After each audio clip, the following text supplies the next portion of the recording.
Maybe we won't agree on every issue. Hell, maybe we won't agree on any issue. But maybe when the campaign signs come down, we all get a little break from the rhetoric and the TV ads and the fundraising texts, and I'm sorry about those. Maybe when we get a little break from this campaign that we're in, we'll be able to look at each other and see not enemies but neighbors.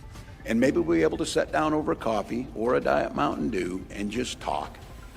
Talk about our kids. Tim Walz continues to be criticized for embellishing his rank and service. After it came out over the weekend, he once claimed to be an official bikini inspector. Tim Walz didn't just step into controversy. He walked straight into a late-night firestorm so loud it rattled the comedy world. And the spark? Greg Gutfeld, fully locked and loaded with sarcasm sharper than Walz's slipping poll numbers. This wasn't a mild jab or polite disagreement. It was a full-on comedic takedown. Gutfeld took what should have been a routine leadership moment and turned it into a televised demolition derby. So what exactly did Walz do to trigger it? And once Gutfeld let loose, how brutal did it get? Strap in, because this political collision throws sparks like a fireworks warehouse struck by lightning. Walz's direct superior in the National Guard says Walz knew his unit was about to deploy to Iraq and went behind the back of his superior officer to resign. When reached for comment, Walz yelled, "Hey, look over there," and then ran away. Although Walz's actions look bad to veterans, Dems say these revelations could really help him win the coward vote.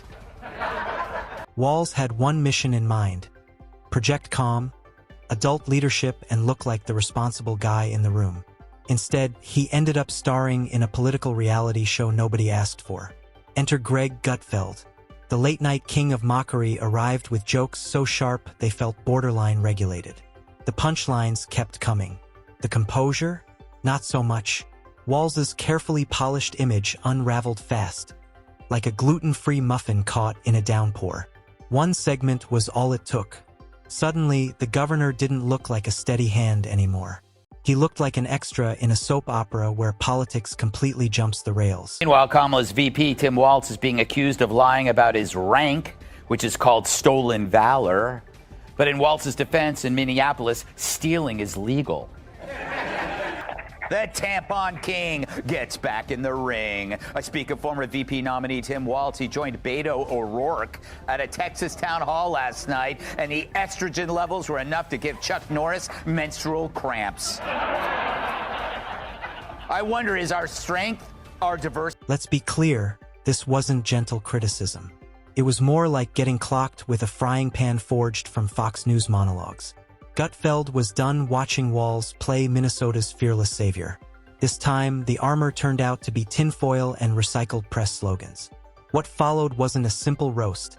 It felt like a medieval siege, complete with sarcastic catapults and flaming punchlines. Walz showed up wearing a superhero cape, but by the end, it looked more like a bathrobe stitched together with denial and wishful thinking. Tim Walz vomits more nonsense. I called Donald Trump a wannabe dictator. It's because he is. It's because he is. Wow. Oh. Jamie. What a Painful, douchebag, huh? Greg. That was absolutely painful. He was the keynote speaker at this conference. Can you imagine having to watch more of that? Yeah. While Walz was busy congratulating himself for solving problems he helped create, Gutfeld waited patiently like a comedy assassin armed with receipts and knockout jokes. And when he struck, it wasn't a tap.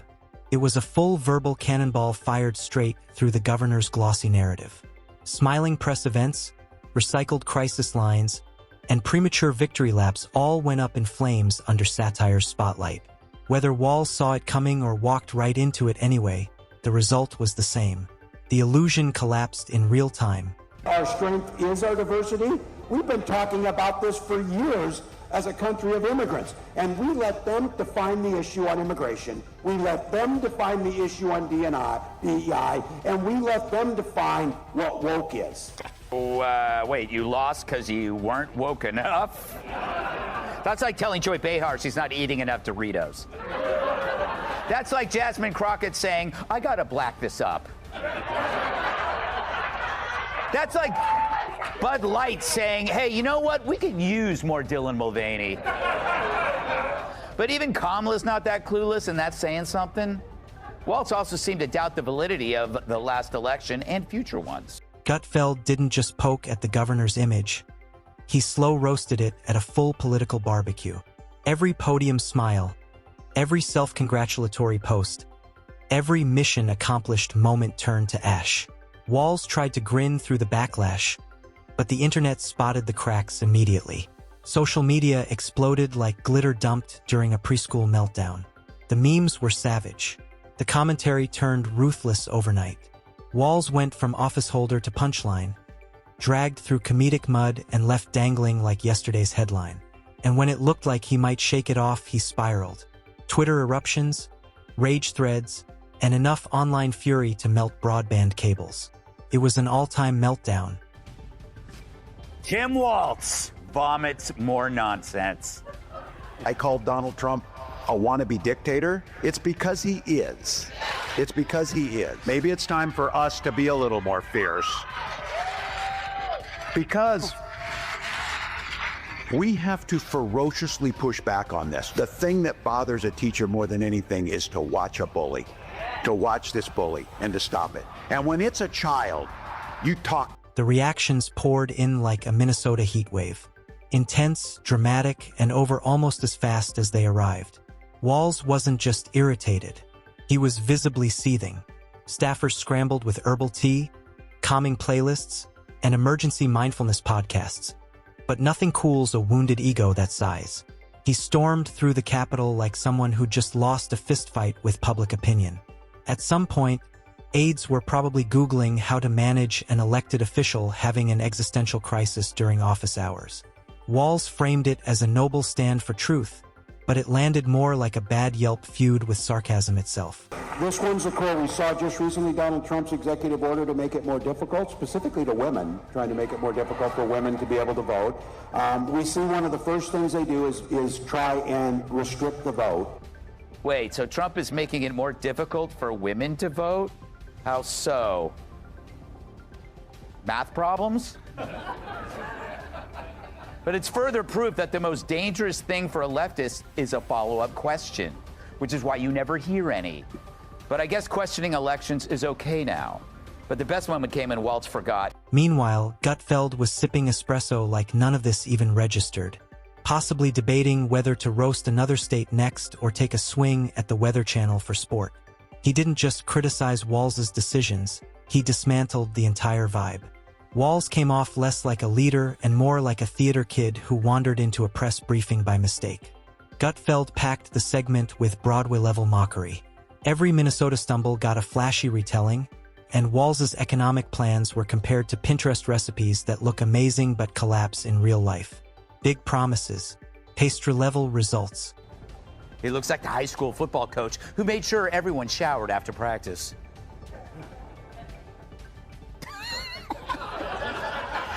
Now, I don't want to say Tim is far left, but even Bernie Sanders is like, holy, you picked him? During the BLM riots, Walz blamed the unrest on a lack of equity and inclusion. He called the events exciting for they created a sense of optimism.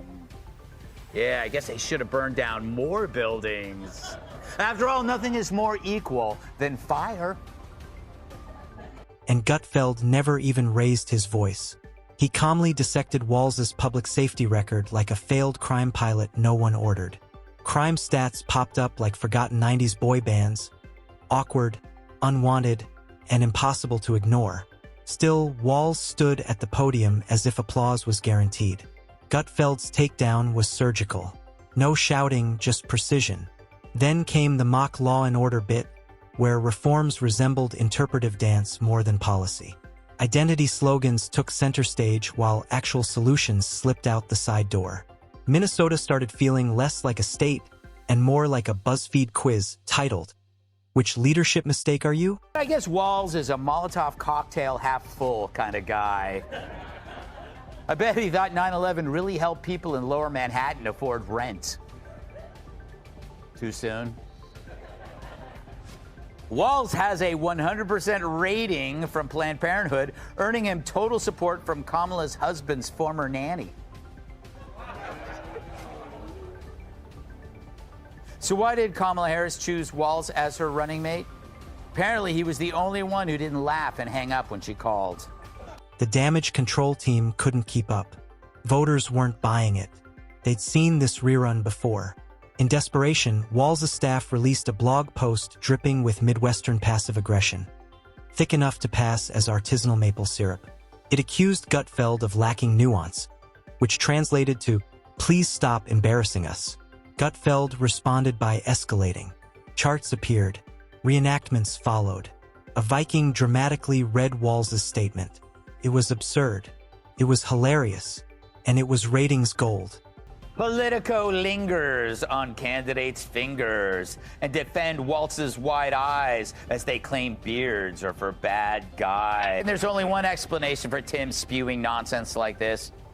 Time of the month. By this point, even Minnesota's wildlife was probably weighing in. The national media watched the unraveling in high definition. Gutfeld was printing satire while Walz scrambled to rewrite his narrative. A town hall turned into what looked like group therapy. A basic infrastructure question morphed into a long monologue about childhood tractors. No one could tell if it was governance or performance art. Naturally, Gutfeld responded with sock puppets, one of which had a better tax strategy than the governor. Soon everyone joined in.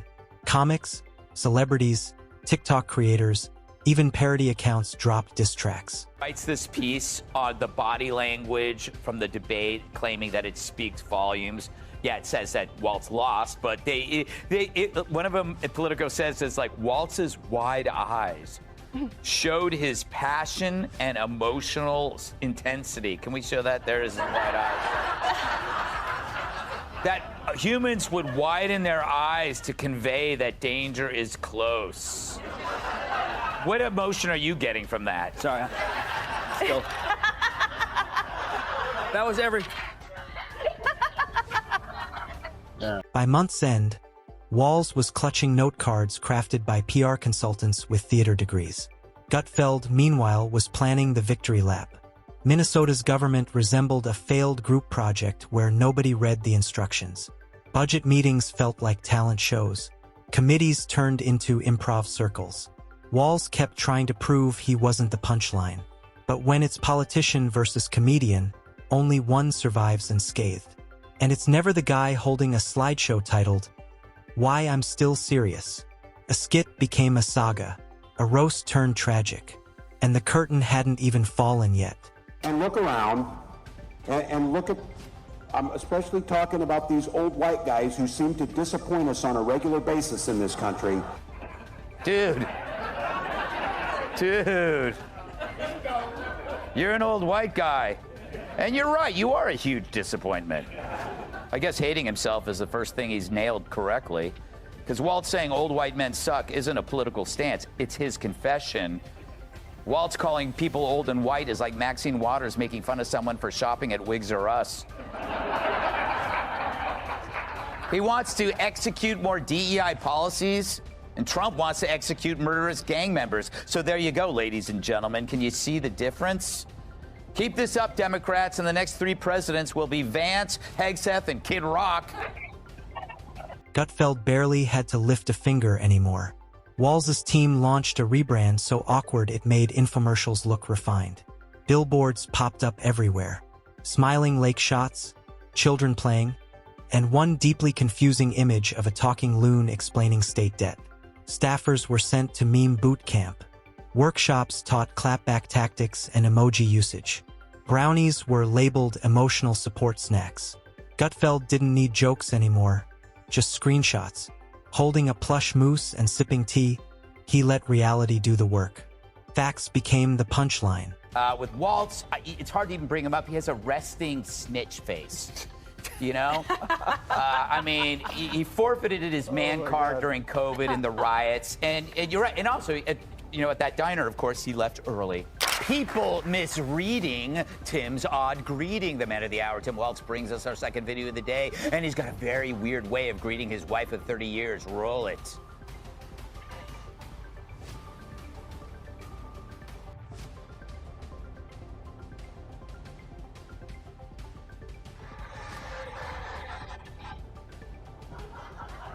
I want to see this in slow motion. You'll see Waltz extends his hand to his wife. She grabs it. They shake. He pulls her close and then goes in for that non-friction hug, all the while still shaking her hand. I wish there was a word to describe that. Oh, yeah, weird. Somehow, it got even funnier. Walz's next stunt, a live kayak stream meant to prove he was one with the people, ended in chaos. The kayak flipped. A bald eagle flew overhead. The internet immediately declared it symbolic. Clips looped with dramatic music. Then came the EDM remix of the Meltdown, climbing to number 4 on Spotify's accidental comedy charts. At this point, Walz wasn't governing Minnesota. He was surviving a meme war at dial-up speed.